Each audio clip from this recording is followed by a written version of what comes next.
Y para comenzar en esta mañana con el mensaje de la predicación, les voy a pedir por favor que busquen en sus Biblias el libro de Nehemías. Se encuentra en el Antiguo Testamento, libro de Nehemías. Como ya nos adelantaba el hermano Gerardo, en esta mañana vamos a hablar acerca de este personaje, Nehemías, y vamos a estar mencionando un poco de su trabajo y de su obra, de lo que el Señor le encomendó que hiciera. Así que si ya tiene ahí en su Biblia ubicado el libro de Nehemías, le voy a pedir que por favor ponga una marca y cierre sus ojos, incline su rostro, y vamos a comenzar este mensaje con una oración. Cierre sus ojos y vamos a orar. Padre Celestial, te damos gracias en esta mañana por un día más de vida que nos estás regalando, por esta semana que comienza, y sobre todo por la oportunidad de estar aquí en tu casa para alabarte y para aprender más de ti. Y es en ese ánimo que en esta hora te venimos a pedir, Señor, que tú nos bendigas en este momento y tiempo de predicación, que tú hables a través de mí, que me uses por favor como una herramienta y un instrumento adecuado para llevar el mensaje a mis hermanos, que todos nosotros estemos atentos y que seamos bendecidos y edificados por el poder de tu Espíritu Santo, haciendo viva tu palabra en nuestras mentes y en nuestros corazones. Te pedimos, Señor, en esta hora, por el tiempo de predicación, dirígenos, enséñanos, y que podamos recibir esa bendición de parte tuya. Te lo pedimos, por favor, bendito Dios, en el nombre de tu Hijo, el Señor Cristo Jesús. Amén. Y dentro de los personajes bíblicos, porque yo no sé, quiero hacer una pregunta: ¿cuántos de aquí más o menos siguen su lectura bíblica anual? ¿Puedo ver sus manos? Más o menos. Algunos menos que más, algunos más que menos, pero más o menos. Gracias, baje su mano. Creo que todos leemos nuestra Biblia, que no está bien que lo hagamos de vez en cuando, tenemos que hacerlo de manera continua. Soy el primero que lo dice, porque a veces nos cuesta, pero dentro de la Biblia y dentro de los personajes que encontramos en la Biblia, pues tenemos algunos que son bastante reconocidos y que se mencionan constantemente, muchas veces en las predicaciones o en las enseñanzas. Por ejemplo, está David, ¿no? Que siempre se está hablando acerca de David, de que fue pastor, de que fue rey, de los salmos de David. En fin, David es alguien que se menciona constantemente. También está, por ejemplo, Pedro, que fue uno de los discípulos del Señor, y que Pedro se menciona en diferentes circunstancias acerca de su fracaso, acerca de que el Señor lo restaura. En fin, Pedro es uno de esos que se menciona constantemente. Otro es, por ejemplo, Pablo, que escribió la mayoría de las cartas del Nuevo Testamento. Es un personaje del cual se hace mención, tiene un testimonio bastante poderoso. En fin, Pablo también se menciona, Noé, Moisés, en fin, hay algunos personajes que se mencionan recurrentemente, pero cada uno de ellos, aunque tiene una vida increíble de fe delante de Dios, se menciona de manera cotidiana. No obstante, hay otros personajes que también están en la Biblia, que no son tan mencionados, que aunque tienen una vida que es un buen ejemplo para los creyentes. Uno de esos personajes que no se recuerda mucho, de los cuales no se habla mucho de él, o que no se usa mucho en ejemplos, o que incluso no hay muchos sermones acerca de él, es precisamente del que vamos a estar hablando en esta mañana. Su nombre es Nehemías.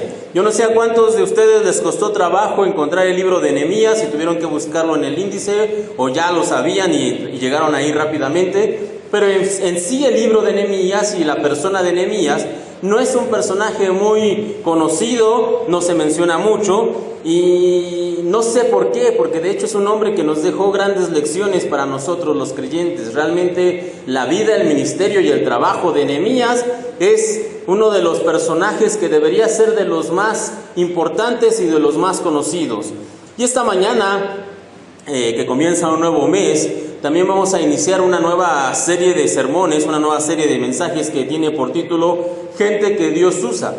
De hecho, ya en otras ocasiones hemos tenido una serie de mensajes que se llamaba así, Entonces realmente este sería gente que Dios usa volumen 2, por decirlo de alguna manera, y vamos a estar hablando, si Dios lo permite, en este mes, de diferentes personas y de diferentes cualidades que tenían estas personas y por las cuales el Señor fue utilizando sus vidas, y que también nosotros haríamos bien en conocer y en imitar esas cualidades para que así nos convirtamos en gente, en personas, en hombres y mujeres que Dios usa. Así que para que nosotros podamos comenzar a hablar de Nehemías, tenemos que poner un poquito en contexto quién era Nehemías, qué hacía Nehemías y conocer un poquito acerca del personaje. Así que la Biblia nos dice que luego de que el pueblo de Israel fue establecido en la tierra prometida, es decir, en la tierra que Dios les prometió que iba a ser su ciudad, su pueblo, su nación, después de que ellos ya fueron establecidos, el pueblo de Israel se multiplicó, crecieron, prosperaron, pero también comenzaron a cometer pecados reiterados en contra de Dios. Uno de los pecados que ellos cometían constantemente y por los cuales el Señor les estuvo mandando profetas y les estuvo mandando mensajes fue el pecado de la idolatría. El pueblo de Israel caía constantemente en la idolatría, es decir, se iban tras otros dioses, adoraban otros dioses, y Dios lo que hacía es que les enviaba profetas, les enviaba mensajeros para pedirle al pueblo que se arrepintiera. No obstante, ellos nunca lo hicieron. Se arrepentían un poco, se arrepentían un tiempo, pero siempre regresaban al pecado de la idolatría. Y finalmente, luego de muchísimos años y de muchísimos mensajeros que el Señor les envió, Dios los entregó a sus enemigos, a la ciudad de Jerusalén, que era también conocida como el Reino del Sur. El Señor lo entregó a sus enemigos y Jerusalén fue destruida por el rey Nabucodonosor. Seguramente usted también lo ha leído en la Biblia. Nabucodonosor era el rey de Babilonia, que en ese entonces era el pueblo o la cultura más poderosa de los alrededores. Dios permite que Babilonia vaya a Jerusalén, la conquiste, la destruye y el pueblo es llevado en cautiverio. Luego de la cautividad de Babilonia, porque así se le conoce cuando el pueblo es llevado a Babilonia, la cautividad de Babilonia, que duró 70 años, el pueblo de Israel fue liberado. Después de 70 años, Dios tocó el corazón de otro rey. Nabucodonosor ya para ese entonces ya estaba muerto. Había un nuevo rey que se llamaba Ciro. Y Dios toca el corazón de Ciro, del rey Ciro, y el rey manda un edicto, es decir, una ley que permitía que los judíos pudieran regresar a Jerusalén después de 70 años. Y entonces la gente precisamente comenzó a regresar a su tierra natal, regresaron a Jerusalén. No obstante, durante esos 70 años que el pueblo de Israel había estado cautivo, Dios había bendecido a su pueblo, no se había olvidado de Israel. Y aún estando en Babilonia, Dios había bendecido a los israelitas, no solamente de manera económica, sino también de manera social. Muchos habían avanzado bastante en la esfera social, se habían granjeado buenos puestos, buenas posiciones, y por esa razón muchos israelitas, a pesar de que tenían el permiso, digamos, la libertad de poder regresar a Israel, no lo hicieron, se quedaron en Babilonia. ¿Por qué? Porque tenían seguridad financiera, porque tenían una buena posición económica, porque tenían una buena posición social, y había algunos factores que se tenían que considerar si usted era israelita y quería regresar a Israel. Por ejemplo, el viaje de Babilonia a Israel era un viaje peligroso. Si usted lo hacía solo o en grupos pequeños, el viaje posiblemente usted terminaría mal. Tenía que ser grandes grupos para que no corrieran tanto peligro. Otra de las razones por las cuales algunos israelitas ya no regresaron a Israel después de la liberación de los 70 años es que no tenían nada que los ataran a Israel. Sus familias habían muerto durante el asedio de Nabucodonosor, no tenían tíos, primos, no tenían familia, no tenían amigos, no tenían nada que los atara a regresar a Israel, así que simplemente no tenían por qué regresar. Otra de las razones que va pegada con la anterior es que eran muy chicos cuando fueron llevados a la cautividad en Babilonia, eran niños o jovencitos o incluso habían nacido en Babilonia. Así que realmente, a pesar de ser israelitas, estaban más apegados a las raíces de Babilonia. Esto es muy parecido, por ejemplo, con los mexicanos que se van a los Estados Unidos.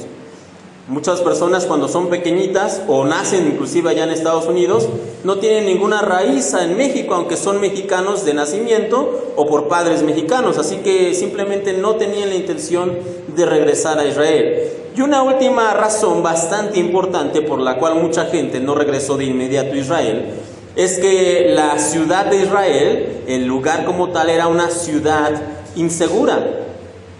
Imagine usted que se va, deja su casa y la deja ahí descuidada durante 70 años. ¿Qué pasaría luego de 70 años si usted regresara a su casa después de dejarla completamente descuidada? ¿Cómo la encontraría?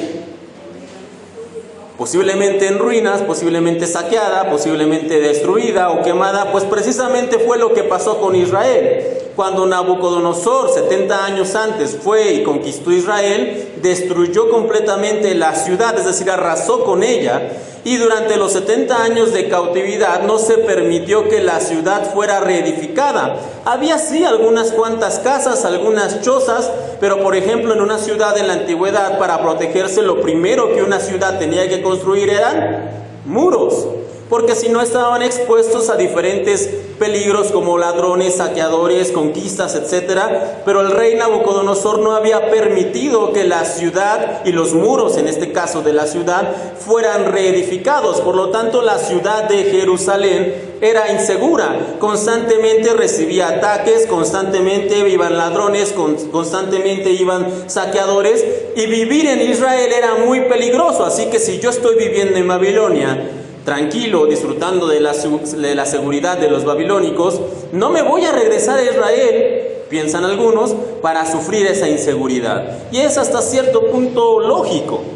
Y es precisamente hablando de este último punto de la inseguridad y de la mala condición de vida que tenían los israelitas, que comienza nuestra historia de Nehemías. Si está ya allí en su Biblia, busque por favor en Nehemías capítulo 1 y vamos a leer del versículo 1 al versículo 3, es precisamente ahí donde comienza la historia, y dice: palabra de Nehemías, hijo de Acalías. Aconteció que en el mes de Quisleu, en el año 20, estando yo en Susa, capital del reino, he aquí, vino Anani, uno de mis hermanos, con algunos varones de Judá, y les pregunté por los judíos que habían escapado, que habían quedado de la cautividad, y por Jerusalén. Y me dijeron: el remanente, los que quedaron de la cautividad ahí en la provincia, están en gran mal y afrenta, y el muro de Jerusalén derribado y sus puertas quemadas a fuego. Así que en pocos renglones nos está hablando aquí Nehemías. Dice a grandes rasgos que uno de sus hermanos viene de visita desde Jerusalén hasta Babilonia y va a ver a Nehemías, y cuando Nehemías lo ve, pues es natural que él lo pregunta: ¿cómo está la familia? ¿Cómo está Jerusalén? Y el hermano lo que le responde es esto: la gente está muy mal en Jerusalén. No tenemos muros, no tenemos puertas, no tenemos protección. La gente está sufriendo en Jerusalén. Eso es lo que le responde el hermano de Nehemías. Y la Biblia no nos da muchos datos, si ustedes se dan cuenta, de Nehemías. No nos dice su edad, no nos dice a qué familia de Israel pertenecía, hacia la casa de Judá o de Benjamín o de cualquiera de estos hermanos. No nos dice a qué casa pertenecía. Tampoco nos dice cómo es que tenía esa posición, porque lo vamos a ver más adelante, pero Nehemías tenía una buena posición social y seguramente una buena posición económica, pero no nos dice la Biblia cómo es que llegó a tenerlo. Pero sí sabemos dos cosas a raíz de lo que acabamos de leer. La primera es que Nehemías fue uno de los israelitas que no regresaron a su tierra, como ya mencionamos, por alguna de las razones que ya dijimos, ya sea porque la ciudad era insegura, ya sea porque tenía una buena posición económica y social, es decir, pero él no había regresado. Y la segunda cosa que entendemos es que Nehemías era un hombre que buscaba hacer la voluntad de Dios, y ahorita lo vamos a ver por qué. Pero antes de ver eso, me gustaría que nos pusiéramos en los zapatos de Nehemías. Si usted fuera Nehemías y recibe esta noticia, ¿qué haría? Piénselo por un momento. Si usted fuera Nehemías y recibe esta noticia de que en la ciudad de sus padres, en el lugar de origen de sus padres, las cosas están mal, no tienen muros, no hay seguridad, la gente sufre, ¿qué haría si usted fuera Nehemías? Y bueno, no sé, tal vez alguno diría: bueno, tal vez me sentiría mal desde mi comodidad, porque Nehemías tenía una buena comodidad, ¿no? Me sentiría mal desde mi cama con cojines. alguno podría decir. Tal vez otro diría, bueno, yo me pondría a llorar por los que pasan hambre en Jerusalén desde la mesa del banquete del rey, ¿no? Yo me pondría a llorar, pobrecitos los que tienen allá hambre y los que no tienen que comer, pero yo enfrente de un banquete. O tal vez nos preocuparíamos por los peligros que pasan los de Jerusalén desde la seguridad del palacio, ¿no? Porque a veces algunos de nosotros somos así. Escuchamos las malas noticias, escuchamos que la gente sufre, escuchamos la necesidad de alguien, pero desde nuestra comodidad. Hay una segunda actitud que podría haber tomado Nehemías. Después de escuchar todo lo que había acontecido, después de escuchar las noticias de su hermano, lo que Nehemías podría haber hecho era salir corriendo para intentar ayudar. Podría haberlo dejado todo atrás e ir a apoyar a sus hermanos en Jerusalén o correr a la tierra de sus antepasados para hacer algo por la gente. Eso también es lo que pudo haber hecho Nehemías. Y una vez más la pregunta es, ¿qué haría usted? ¿Lo primero o lo segundo? ¿Qué haría usted? Y si usted ha leído un poco, conoce la historia de Nehemías, quizá podría pensar y responder que Nehemías hizo lo segundo, que Nehemías salió a ayudar a su gente, que corrió a apoyar, pero realmente eso no fue lo que hizo Nehemías. ¿Qué fue lo primero que hizo Nehemías después de escuchar la terrible noticia que le trajo su hermano desde Jerusalén? ¿Qué fue lo primero que hizo Nehemías? Acompáñenme por favor. Allí en su Biblia, Nehemías 1:4, el versículo que sigue, Nehemías 1:4, y de hecho esto es lo primero que Nehemías hizo, es también la primer cualidad que vamos a revisar en esta mañana que debe tener la gente que Dios usa. Eso es lo primero que Nehemías hizo. Y Nehemías 1:4 dice, cuando oí estas palabras, me senté y lloré e hice duelo por algunos días. Y aquí está realmente lo primero que hizo Nehemías. Y ayuné y oré delante del Dios de los cielos. Ayuno y oración. ¿Qué fue lo primero que hizo Nehemías después de escuchar esta noticia? Ayunó y oró. Y lo siento si usted esperaba algo así como los 7 pasos del éxito según Nehemías, porque no vamos a ver eso en esa mañana. O si usted pensaba en algo como la fórmula de Nehemías para conquistar tus sueños, porque tampoco nos habla la Biblia acerca de eso, o el manual del constructor de triunfos, para ponerle un nombre pomposo. No, la Biblia no nos habla de ninguna de esas tonterías, de ninguna de esas situaciones. No, la Biblia lo que nos habla es lo básico, lo tradicional. Simplemente no existe en la Biblia algo como eso, sino que la Biblia nos narra que la dirección que tomó Nehemías, es decir, lo que hizo Nehemías, fue lo más sencillo, entre comillas: ayunar y orar. Y como parte de las disciplinas espirituales, porque el ayuno y la oración son parte de las disciplinas espirituales, el ayuno y la oración son básicos para poder escuchar la voz de Dios, para poder conectarnos con el Señor. Ayuno y oración. Y vamos a verlos por separado. Primero el ayuno. Y el ayuno a grandes rasgos es privarse de alimento y de bebida. Eso es el ayuno, privarse de alimento y de bebida.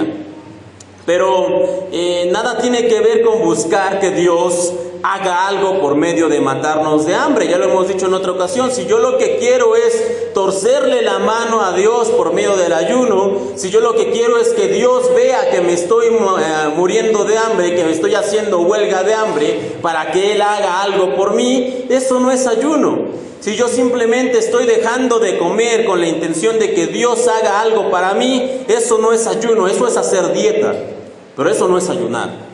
Ayunar correctamente es, como les estaba diciendo, privarse de alimentos, privarse de bebidas, ¿sí? Pero no para recibir lo que yo estoy pidiendo, ni para recibir lo que yo quiero, sino para recibir la dirección de Dios, es decir, para escuchar la voluntad de Dios, para que el Señor me diga qué es lo que tengo que hacer. Ese es el objetivo del ayuno. No para que Dios haga lo que yo quiera, sino para que yo escuche lo que quiere que haga Dios. Ese es el objetivo del ayuno. Por otro lado está la oración. La oración, para acompañar el ayuno, no hay nada mejor que la oración. Y en términos muy sencillos, la oración es hablar con Dios. Cuando nosotros vamos a orar, vamos a hablar con Dios. Y en nuestra oración debemos recordar algunas cosas.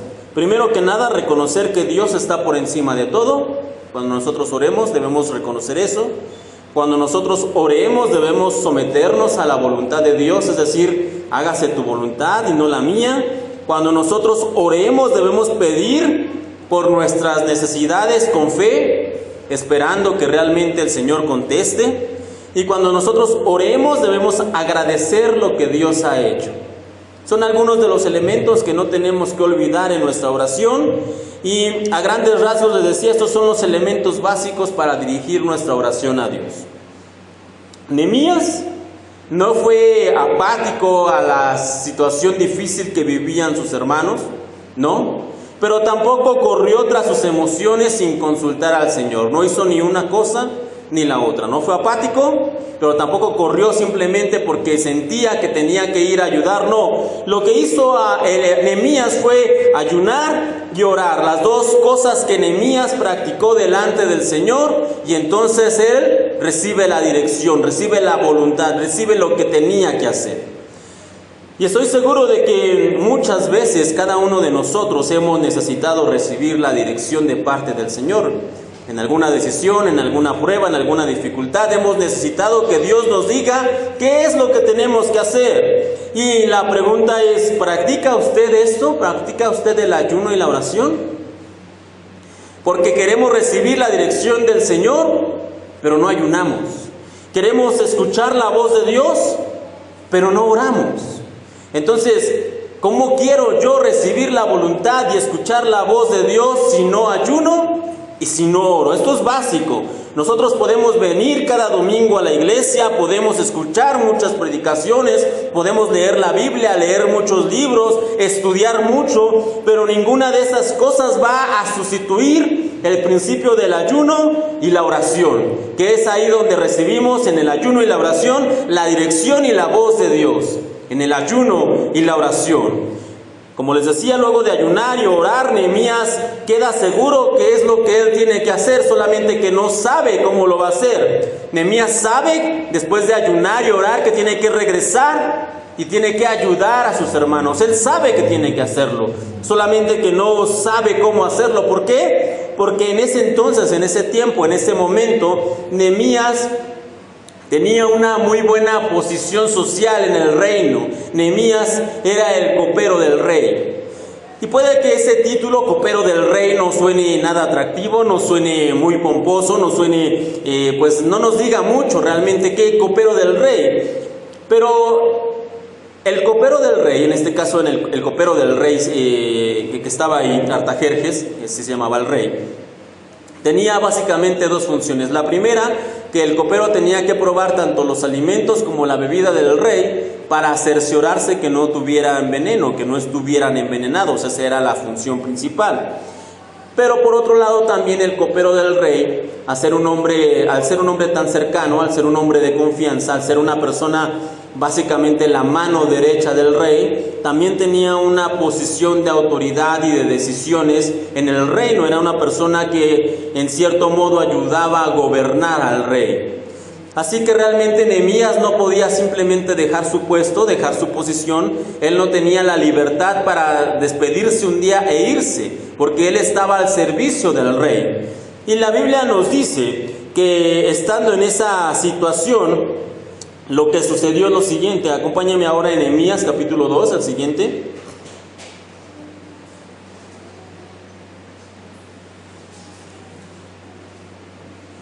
Capítulo 2, versículo 3 y 4 de Nehemías.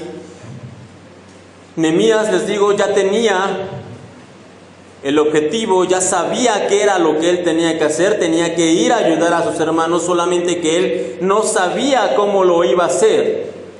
Así que ocurre lo siguiente, en Nehemías 2, capítulo 2, versículo 3 y 4. Me dijo el rey, ¿por qué está triste tu rostro? Pues no estás enfermo. No es esto sino quebranto de corazón. Entonces temí en gran manera y dije al rey, para siempre viva el rey, ¿cómo no estaré triste mi rostro cuando la ciudad, casa de los sepulcros de mis padres, está desierta y sus puertas consumidas por fuego?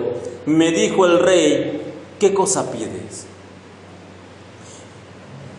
Y esto realmente que lo vemos aquí cuando nosotros lo leemos, Pudiera parecer simplemente unos cuantos renglones, pero realmente lo que estamos viendo aquí es la intervención de Dios. ¿Y cómo lo sabemos? Bueno, porque ya, como dijimos hace un momento atrás, ¿qué fue lo primero que hizo Nehemías? Ayunó y oró. Y la Biblia nos dice en 1 Samuel 2:30 lo siguiente: porque yo honraré a los que me honran, y los que me desprecian serán tenidos en poco. Porque yo honraré a los que me honran. Realmente estamos viendo aquí cómo las cosas se están acomodando para bien, no solamente para Nehemías, sino para el pueblo que está a miles de kilómetros necesitado de que alguien los ayude a restaurar los muros. Y cómo Dios va acomodando las cosas. ¿Por qué? Porque Nehemías decidió hacer las cosas en el orden correcto. Antes de hacer las cosas por su propia fuerza, él decide poner las cosas en las manos de Dios. Él decide ayunar y orar, y como leíamos primero de Samuel 2:30, dice el Señor: yo honraré a los que me honran, yo honraré a los que me honran. Y es precisamente lo que estamos viendo aquí que está ocurriendo. Cuando el rey se da cuenta de que Nehemías está triste, le pregunta: Nehemías, ¿qué tienes? ¿Qué te pasa? Y Nehemías contesta con sinceridad: Señor, mi rey, ¿cómo voy a estar feliz si mi pueblo allá está sufriendo? ¿Cómo voy a estar feliz si la gente en Jerusalén está pasando por dificultades, vive en inseguridad? ¿Cómo voy a estar yo alegre con todas estas situaciones? Y finalmente el rey le pregunta: ¿qué cosa pides, Nehemías? ¿Qué quieres que haga para ayudarte?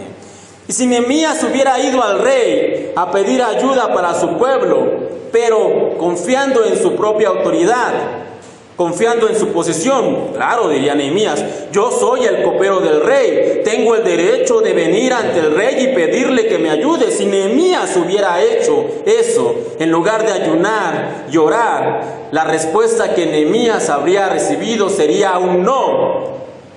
No hay ayuda para ti, Nehemías, no hay ayuda para los de Jerusalén y no hay ayuda para tu pueblo. De hecho, tenemos un caso similar en la Biblia muchos años antes. ¿Se acuerdan de Moisés? Muchas veces recordamos a Moisés como el hombre que eligió Dios para mandarlo a Egipto y que liberara al pueblo por medio de las plagas. Eso es lo que recordamos de Moisés, y es correcto y es verdad.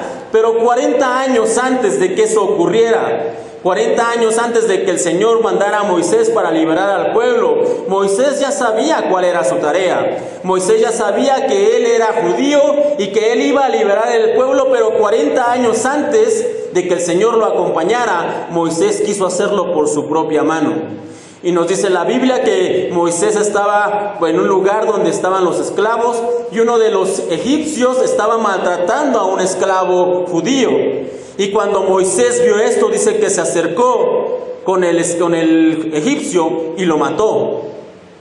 Y entonces eso hizo que Moisés tuviera miedo y salió huyendo. Y tuvo que pasar 40 años aprendiendo una cosa: que si bien es cierto que Dios tiene un objetivo, ese objetivo solamente se va a cumplir por la mano de Dios y no por nuestra propia mano. No por nuestras propias fuerzas, no por nuestra voluntad. 40 años tuvo que pasar Moisés en el desierto para aprender esa lección, de que las cosas no se van a lograr por nuestras propias fuerzas, sino por la fuerza y la mano de Dios. Pero gracias a Dios y afortunadamente que eso no ocurrió con Nehemías, que Nehemías no acudió al rey inmediatamente confiando en su propia posición y en su propia mano, no, sino que Nehemías lo primero que hizo para poder conocer la voluntad de Dios fue ayunar, orar, y después de hacer eso se presentó delante del rey. Y aunque él no sabía cómo se lo iba a pedir, aunque él no sabía cómo iba a acontecer, cómo él le podía pedir al rey que le ayudara, el Señor puso las cosas de tal manera que, como estábamos también leyendo, finalmente el rey termina diciéndole a Nehemías: ¿qué cosa pides? Y en este punto, cuando el rey le pregunta a Nehemías: ¿qué es lo que quieres? ¿Qué es lo que puedo hacer por ti? ¿Cómo te puedo ayudar, Nehemías? ¿Y cómo puedo ayudar a tu pueblo? En este punto, la historia de Nehemías solamente está comenzando, porque el relato nos dice posteriormente que Nehemías entonces comienza a decirle al rey: mire, si usted quiere, rey, lo que yo necesito es primero que nada que me dé permiso de ausentarme algún tiempo. Y le pidió un tiempo de trabajo. No sé, ¿alguno de ustedes alguna vez ha pedido una licencia en el trabajo? ¿Por alguna situación? Pues de repente una licencia de un día o de 3 días o de una semana. ¿Sabe de cuánto tiempo fue la licencia que pidió Nehemías para el rey? De 12 años. Nehemías le dice al rey: rey, si usted me permite, yo quiero regresar a Jerusalén. No sé cuánto tiempo me voy a tardar, pero tengo que ir, tengo que ayudar. Y no solamente le pide eso, Nehemías le dice, bueno, la Biblia nos dice que Nehemías también pide cartas para que la gente lo ayude, y también pide ayuda para que le den madera y todos los materiales que va a necesitar para la construcción. En fin, realmente Nehemías ya estaba preparado, ya tenía el plan en su cabeza. ¿Por qué? Porque previamente él ya había ayunado y orado para recibir la dirección de Dios. Pero si usted quiere conocer más a detalle cuáles fueron las peticiones de Nehemías y qué fue lo que solicitó Nehemías al rey, le recomiendo que esta semana lea el libro de Nehemías. Es un libro de unos 12 capítulos aproximadamente, le tomará unos 30 minutos leerlo. Así que si usted quiere conocer más a detalle esta semana, lea el libro, por favor. Pero donde quiero enfatizar más es que Nehemías no habría recibido la dirección de Dios, una vez más, si él antes no hubiera ayunado y orado. Nehemías no habría recibido la ayuda de Dios si él antes no hubiera ayunado y orado. Nehemías no habría sabido qué pedir al rey si él antes no hubiera ayunado y orado. Así que una vez más, la importancia de ayunar y orar. Y termino este punto con una pregunta para cada uno de nosotros. ¿Cómo sería nuestra vida si practicáramos más cotidianamente el ayuno y la oración? ¿Cómo sería nuestra vida? Ahora, el segundo punto que vamos a ver en esta mañana de las personas que Dios usa, es que las personas que Dios usa tienen un testimonio que glorifica a Dios. Después de que Nehemías recibe el permiso y la ayuda del rey para regresar a Jerusalén, para reedificar los muros, Nehemías se pone en camino y llega a Jerusalén. Y la Biblia nos dice en el relato que él, cuando llegó, no le comunicó a los que estaban ahí en la ciudad para qué iba él. Él no les dijo cuál era el motivo o cuál era su misión. Y pudiéramos pensar que Nehemías, cuando llega a Jerusalén, lo que él podría haber hecho es hacer alarde de que él era un enviado del rey, pero no lo hace. Tampoco comenzó a gritar a los 4 vientos que él había ido para reconstruir los muros y que ya había llegado aquel que iba a poner en orden las cosas. No, tampoco lo hace. Tampoco comunica de manera imprudente cuál era su trabajo, cuál era su misión o para qué iba. No. De hecho, lo que la Biblia nos dice que Nehemías hizo es que llegó, no dijo absolutamente nada, se instaló, esperó hasta que fuera de noche, cuando la gente ya estaba descansando, dice el relato, y salió para recorrer la ciudad, para cerciorarse cuánto trabajo se tenía que hacer, para darse cuenta más o menos de cómo eran las cosas, de cómo estaba el lugar. Y después de eso, después de hacer eso, acompáñenme por favor una vez más ahí en su Biblia, Nehemías capítulo 2. Nehemías capítulo 2, versículo 17 y 18. Después de todo esto, Nehemías pues lo que dice: les dije pues, Nehemías 2, 17, 18, vosotros veis el mal en que estamos, que Jerusalén está desierta y sus puertas consumidas por el fuego. Venid y edifiquemos el muro de Jerusalén, y no estemos más en oprobio.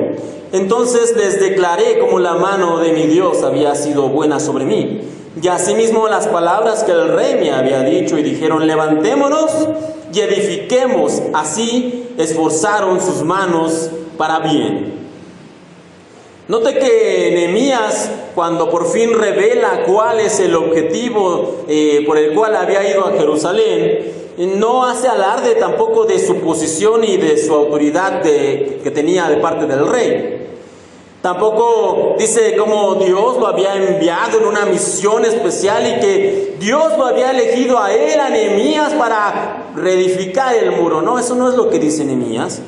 Tampoco Nehemías dice que había tenido una revelación de parte de Dios para reconstruir el muro. No. ¿Qué es lo que dice Nehemías? ¿Qué es lo que hace Nehemías? No un discurso que se exalta a sí mismo, ni donde presume cuánta es su comunión y su interacción con Dios. No, lo que Nehemías hace son dos cosas. Lo primero es hacerle ver al pueblo la condición de ruina que tiene. Le dice: hermanos, despierten, vean cómo estamos. Hermanos, vean que el muro está derribado. Hermanos, vean cómo estamos aquí en oprobio. La palabra oprobio significa vergüenza, risa para los demás. Lo que Nehemías les está diciendo: vean, hermanos, que nosotros somos una burla para los demás pueblos. Despiértense, dense cuenta de cómo estamos viviendo. Y lo segundo que hace Nehemías es dar un testimonio que glorifique a Dios. Lo dice de la siguiente manera: entonces les declaré como la mano de mi Dios había sido buena sobre mí. Y esto es precisamente, como les decía, el segundo punto de esta mañana de la gente que Dios usa. Y es que la gente que Dios usa da un testimonio que glorifica a Dios. Tristemente, vemos hoy en muchas iglesias, en muchos púlpitos, grandes testimonios, grandes anécdotas, grandes cosas que hacen hombres y mujeres, pero solamente pequeñas menciones de Dios.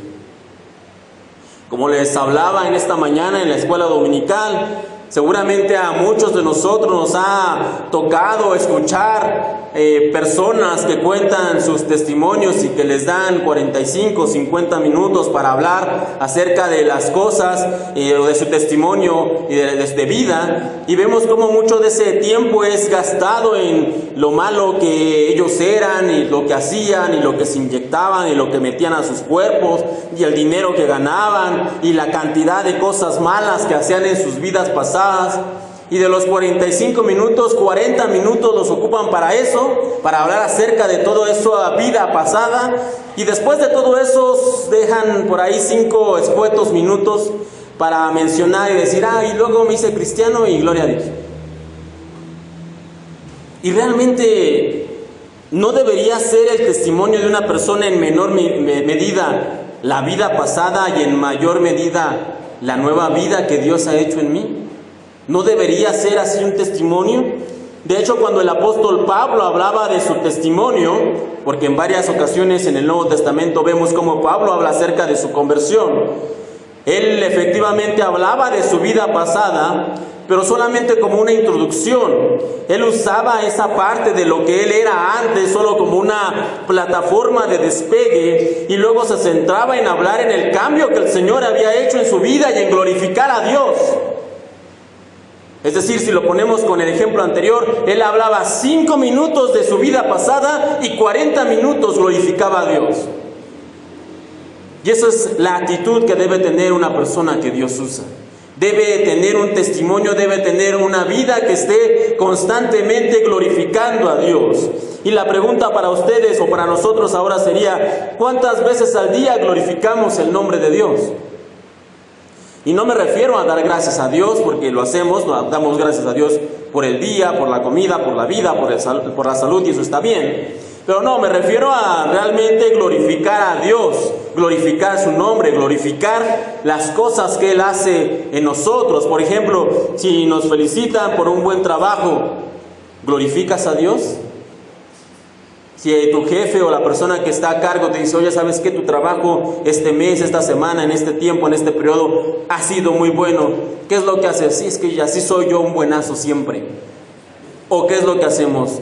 Muchas gracias, y lo hago para la gloria de Dios. ¿Le damos gloria a Dios?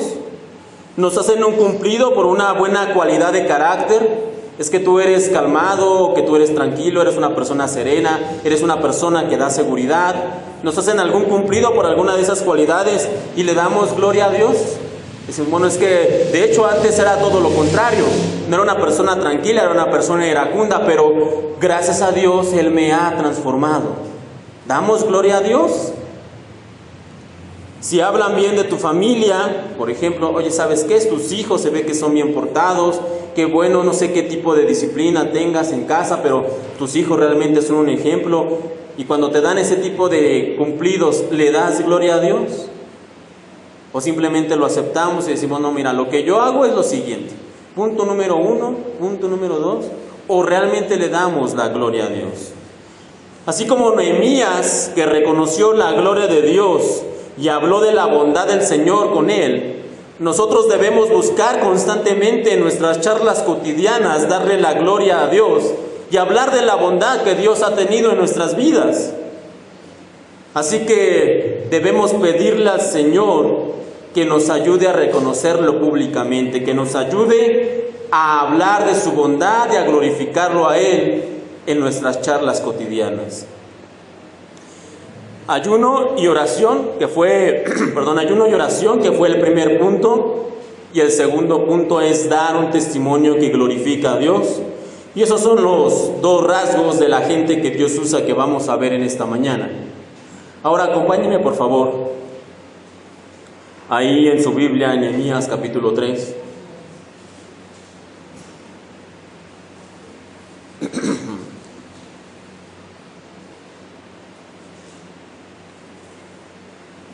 Nehemías capítulo 3. Si usted tiene una Biblia que tiene subtítulos o títulos, posiblemente tenga algo como reparto del trabajo de reedificación o el trabajo de reedificación, algo así. Y permítame leer algunos versículos. Vamos a leer del versículo 1, por favor, siga ahí con su vista.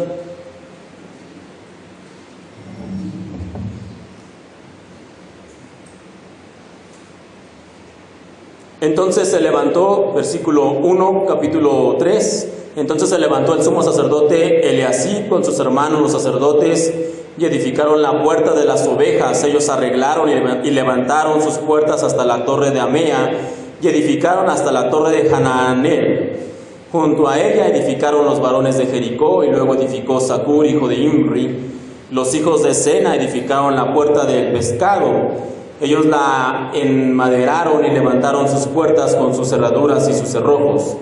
Junto a ellos restauró Meremot, hijo de Urías, hijo de Cos, y al lado de ellos restauró Mesulam, hijo de Berequías, hijo de Mesesabel. Junto a ellos restauró Sadoc, hijo de Bana. Hasta ahí nada más, hasta ahí. Básicamente así es todo el capítulo 3 del libro de Nehemías. Nombres de personajes que no conocemos, después menciones de tramos del muro, después más nombres que no conocemos, división del trabajo y restauración, y muchos más nombres que no conocemos y de hecho que son difíciles de pronunciar. Así que básicamente ese es el capítulo 3 del libro de Nehemías. Y la pregunta es, ¿por qué está esto aquí en la Biblia? ¿Por qué encontramos en la Biblia algo como el capítulo 3?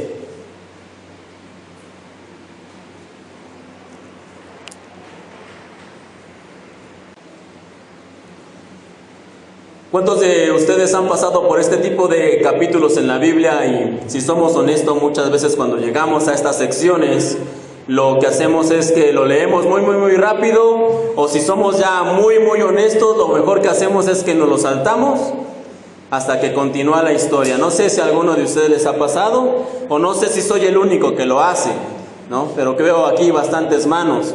Pero cuando encontramos en la Biblia este capítulo 3 de Nehemías, donde se nos hace esta mención de estos nombres y estos tramos y de todas estas personas que suenan raro, yo me pregunto, ¿por qué está esto aquí en la Biblia? ¿Por qué el Señor permite que tengamos estas porciones que pudiéramos pensar hasta cierto punto que no tienen ningún sentido? Bueno, permítame darle 3 razones en esta mañana, por lo menos 3 razones por las cuales encontramos estas partes en la Biblia. Y la primera razón que tenemos estas porciones en la Biblia es que Dios tiene memoria de ti. Puede que ninguno de estos nombres que acabamos de leer signifique algo para ninguno de nosotros. ¿Quiénes eran? ¿Qué hacían? ¿Qué trabajo o qué función? No lo sabemos. Y puede ser que no tenga ninguna importancia para nosotros, pero no para Dios. De hecho, para él, su trabajo y su labor de estas personas fue tan importante que permitió que quedara registro de ellos y de su trabajo y de su labor hasta el día de hoy, aquí en la Biblia, muchísimo tiempo después de lo que ellos hicieron. Porque Dios tiene un registro de todo, aún de lo más insignificante. Y quién sabe, no lo sabemos, pero quizá Dios tenga un libro de registros donde Él tenga algo así como, sí, Suri que ayudó a pintar en la iglesia tal día, y Claudia que ayudó a regar las plantas, y Axel que ayudó en la limpieza X día, y Luz que ayudó en la cocina X día. Quién sabe, tal vez el Señor tenga un registro de todo lo que nosotros apoyamos, grande o pequeño. Y si eso puede sonar bastante superficial, lo entiendo, y es verdad, la salvación no es por obras, es por gracia, y eso también es real. Pero estas acciones a veces nos parecen tan insignificantes y llegamos a pensar que bueno, es que Dios no se va a estar fijando en esas pequeñeces, Dios no va a estar pensando en esas cosas pequeñas que nosotros estamos haciendo, no, Él está atento a aquellos que predican a miles, el Señor está ahí con los que evangelizan a cientos, el Señor realmente está con los que llevan el mensaje de salvación a las multitudes. Ahí es realmente donde Dios está trabajando. Pero en las pequeñeces, en las menudencias, en estas pequeñas acciones, no creo que Dios se esté fijando. Pero si todavía les queda alguna duda, no vaya para allá, pero anote esta cita, Mateo 10:42. Evangelio de Mateo, capítulo 10, versículo 42, dice: y cualquiera que dé a uno de estos pequeñitos un vaso de agua fría solamente, por cuanto es discípulo, de cierto os digo que no perderá su recompensa. Este es el Señor Jesús hablando, y dice que aún Él lleva registro hasta de un vaso de agua fría. Si Él tiene registro de algo tan pequeño, ¿cree usted que el Señor no va a estar al tanto de otras cosas que nosotros hagamos para Él y para su causa? Como estos de Nehemías capítulo 3 que salieron a poner tal vez solamente una piedra, tal vez solamente a llevar algo de comida o algo de agua para aquellos que estaban edificando. Pero ¿por qué tenemos este capítulo 3? Les decía, bueno, la primera razón que vamos a ver en esta mañana es que Dios tiene memoria de ti. Ni un vaso de agua, como les decía, pasa desapercibido para el Señor. Así que no importa si cantas, o si predicas, o si haces evangelismo, o si solamente traes un pequeño recipiente para la comida de cada domingo. No importa lo que hagas, el Señor tiene memoria de ti. Solamente quiero hacer una aclaración. Esto no significa que todos tenemos que trabajar en la cocina o que todos tenemos que trabajar en las pequeñas cosas. No, el Señor nos ha dado diferentes talentos, diferentes dones, algunos para cantar, otros para hablar, otros para predicar, otros para cocinar, otros para pintar, otros para arreglar. Cada uno de nosotros tenemos diferentes dones y talentos. De hecho, en Primera de Corintios, capítulo 12, del 14 al 18, dice de la siguiente manera Pablo: además el cuerpo no es un solo miembro, sino muchos.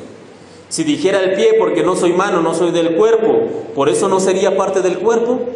O si dijera la oreja, porque no soy ojo, no soy del cuerpo, ¿por eso no sería del cuerpo? Si todo el cuerpo fuere ojo, ¿dónde estaría el oído? Y si todos fuesen oído, ¿dónde estaría el olfato? Mas ahora Dios ha colocado los miembros, cada uno de ellos, en el cuerpo como Él quiso. ¿A qué se refiere en este caso Pablo, en esta alegoría? Bueno, que cada uno de nosotros tiene una diferente función. A algunos les toca cantar, a otros les toca predicar, a otros les toca estar sentados, a otros les toca ayudar en la cocina, a otros les toca el mantenimiento, a otros les toca el evangelismo. Pero cada uno de nosotros tenemos una función en el cuerpo del Señor. Así que el mensaje en esto es: cumple tu función. Pregúntale al Señor cuál es tu función y cumple con esa función, aun cuando sea algo pequeño. ¿Por qué? Porque Él tiene memoria de ti. Ahora, la segunda razón por la que encontramos algunos pasajes como este de Nehemías 3 es que Dios usa a quien Él quiere. Imagine conmigo lo siguiente: que usted quiere construir un muro, así como Nehemías, que usted quiere construir un muro y que reúne el material, ya tiene las piedras, que reúne el cemento, que tiene las herramientas. Pregunta: ¿qué le haría falta? Ya tiene todos los materiales, ya tiene el lugar, ya tiene dónde va a colocar el muro. ¿Qué le hace falta? ¿Cómo? La mano de obra, el constructor. Efectivamente, lo que le haría falta, si ya tiene el lugar, si ya tiene dónde va a colocar el muro y ya tiene todos los materiales, lo que le hace falta es el constructor.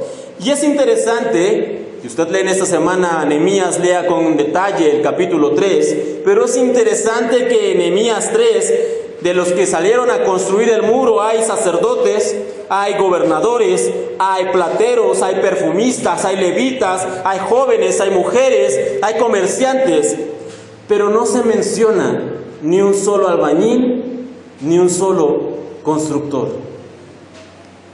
Y no digo que no hubiera, seguramente entre tanta gente que había, algunos de ellos eran albañiles y constructores, pero debiendo ser ellos la primer línea de constructores, los primeros en ser mencionados, los protagonistas en todo el capítulo 3, donde se comienza la reconstrucción del muro, debiendo ser ellos los primeros en mencionarse, no se habla ni siquiera de uno.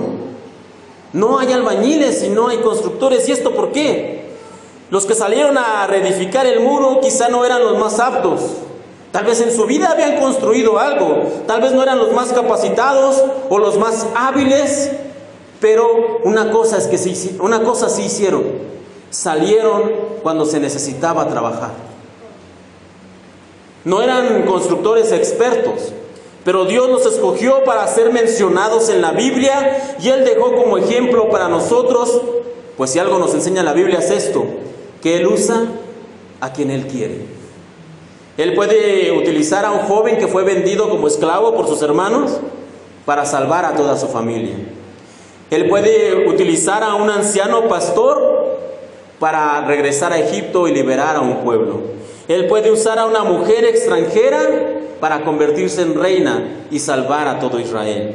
Y Dios puede usar a un joven pastor para matar a un guerrero gigante experimentado. ¿Por qué? Porque Dios usa a quien Él quiere. De hecho, la Biblia en Romanos 9:16 lo leemos de la siguiente manera, Romanos 9, versículo 16. Así que no depende del que quiere ni del que corre, sino del que Dios tiene misericordia. No depende del que quiere ni del que corre, sino del que Dios tiene misericordia.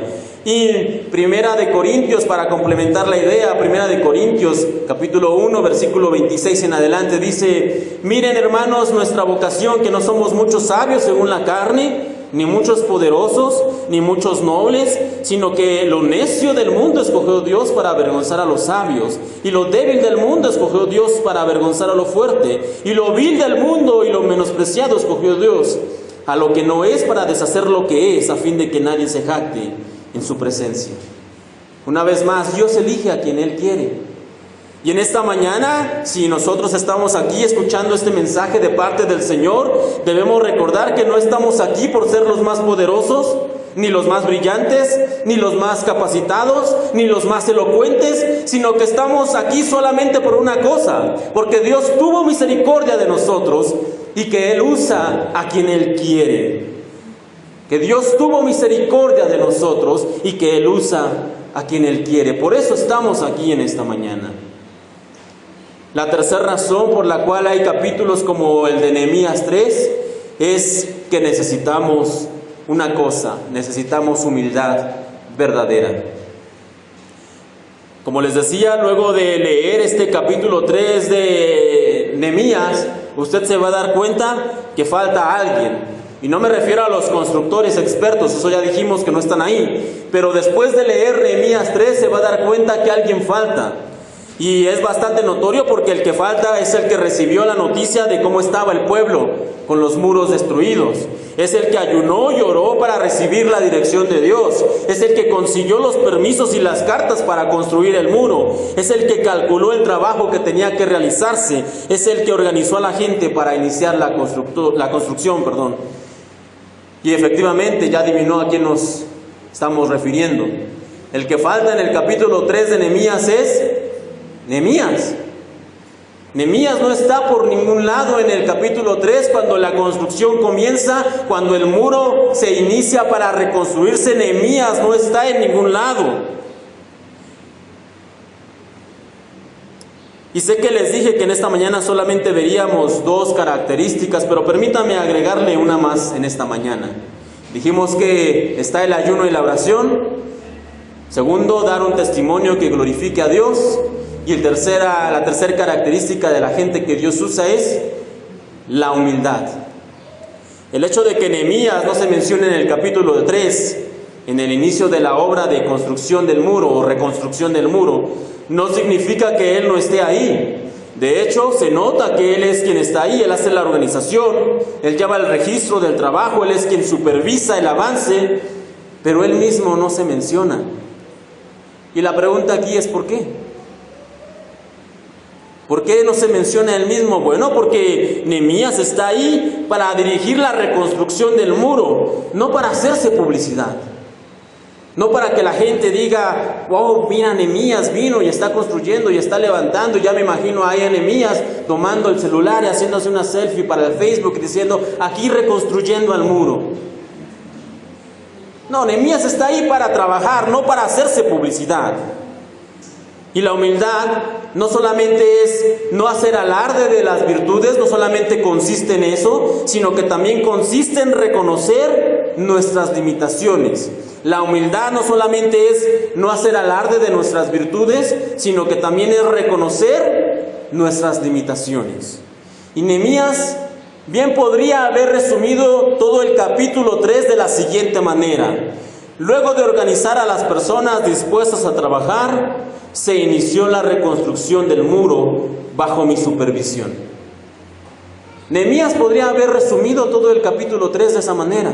Luego de organizar a las personas dispuestas a trabajar, se inició la reconstrucción del muro bajo mi supervisión. Él podría haber resumido así el capítulo 3 y sería verdad. Y no estaría diciendo ninguna mentira, no estaría cambiando nada de los hechos. Pero ¿qué nos estaría mostrando ahí? ¿O de qué nos estaríamos perdiendo? En el primero de los casos nos estaría mostrando un orgullo y una soberbia que no son aptos para un siervo de Dios. Y en el segundo de los casos nos estaríamos perdiendo de un ejemplo verdadero de humildad.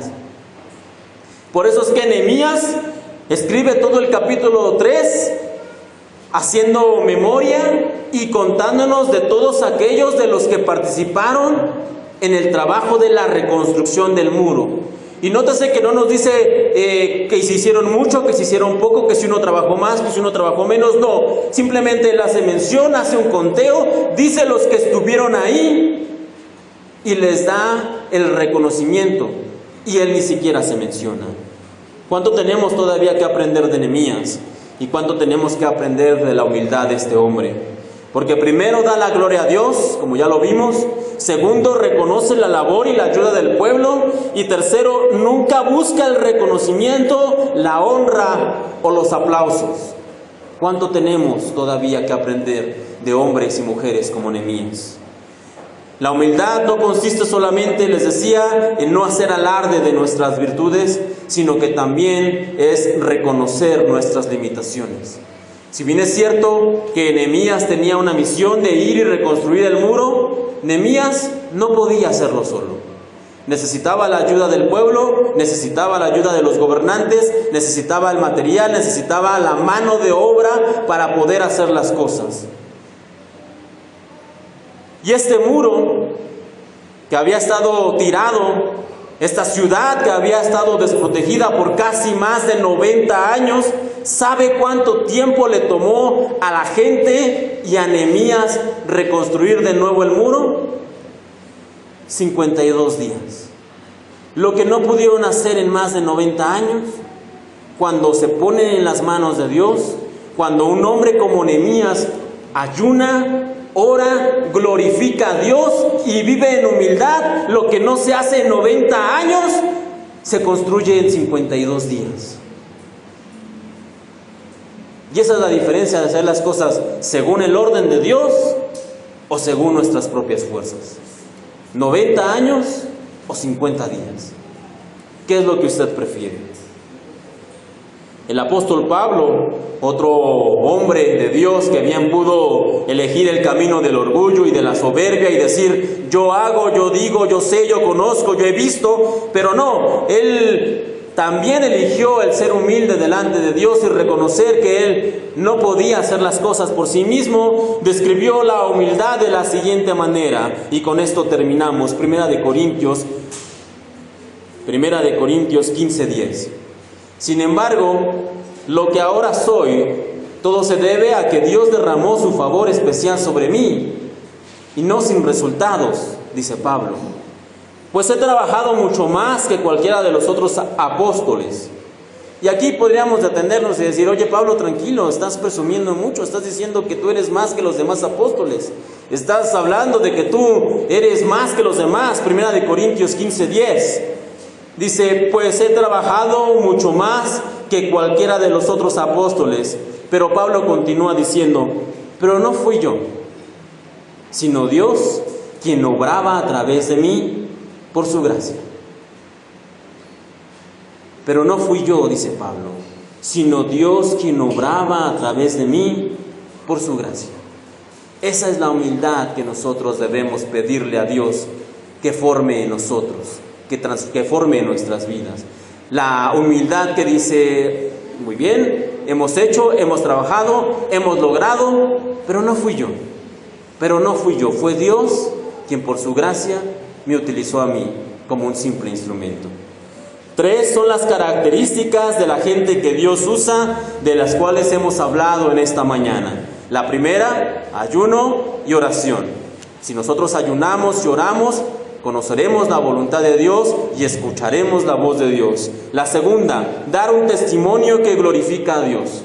No debemos buscar nosotros los aplausos, ni el reconocimiento, ni que la gente nos vea a nosotros, sino que nuestra palabra y lo que nosotros decimos debe buscar dar gloria a Dios. Y tercero, la humildad, que no se trata solamente de no presumir, eso no solamente es la humildad, sino también reconocer nuestras limitaciones. Y Nehemías lo hizo. Nehemías sabía que tenía una labor enorme por hacer y que él solo no podía.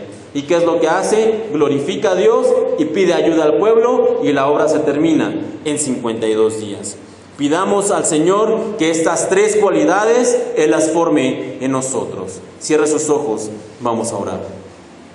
Padre, te damos gracias en esta mañana por la oportunidad de estar aquí, para poder escuchar tu mensaje y tu palabra. Y como ya decíamos, Señor, 3 son las cosas que nos gustaría pedirte a ti en esta mañana. Que el ayuno y la oración se conviertan en cosas continuas en nuestras vidas, para poder buscar tu dirección y escuchar tu voz. Que también, Señor, nosotros podamos constantemente en nuestras charlas cotidianas glorificar tu nombre delante de las personas. Y por último, crea en nosotros, Señor, un verdadero corazón de un verdadero corazón de humildad, Señor, que no solamente no presume, sino que también reconoce nuestras limitaciones, que reconocemos que no somos nada sin ti, Señor. Ayuno, oración, glorificar tu nombre y humildad son las cosas que pedimos, Señor, en esta mañana tú puedas formar en nuestras vidas. Padre, también te queremos dar gracias por este día, por esta semana que está comenzando. Te pedimos, Señor, por favor, bendigas a nuestros hermanos, los lleves con bien, los protejas y los guardes. Gracias por este tiempo, gracias por tu palabra. En tus manos nos encomendamos. Y te pedimos, Señor, nos lleves con bien a nuestros hogares, nos bendigas en esta semana y nos permitas siempre buscar y aprender más de ti. Te lo pedimos, por favor, en el bendito y santo nombre de tu Hijo, el Señor Cristo Jesús. Amén.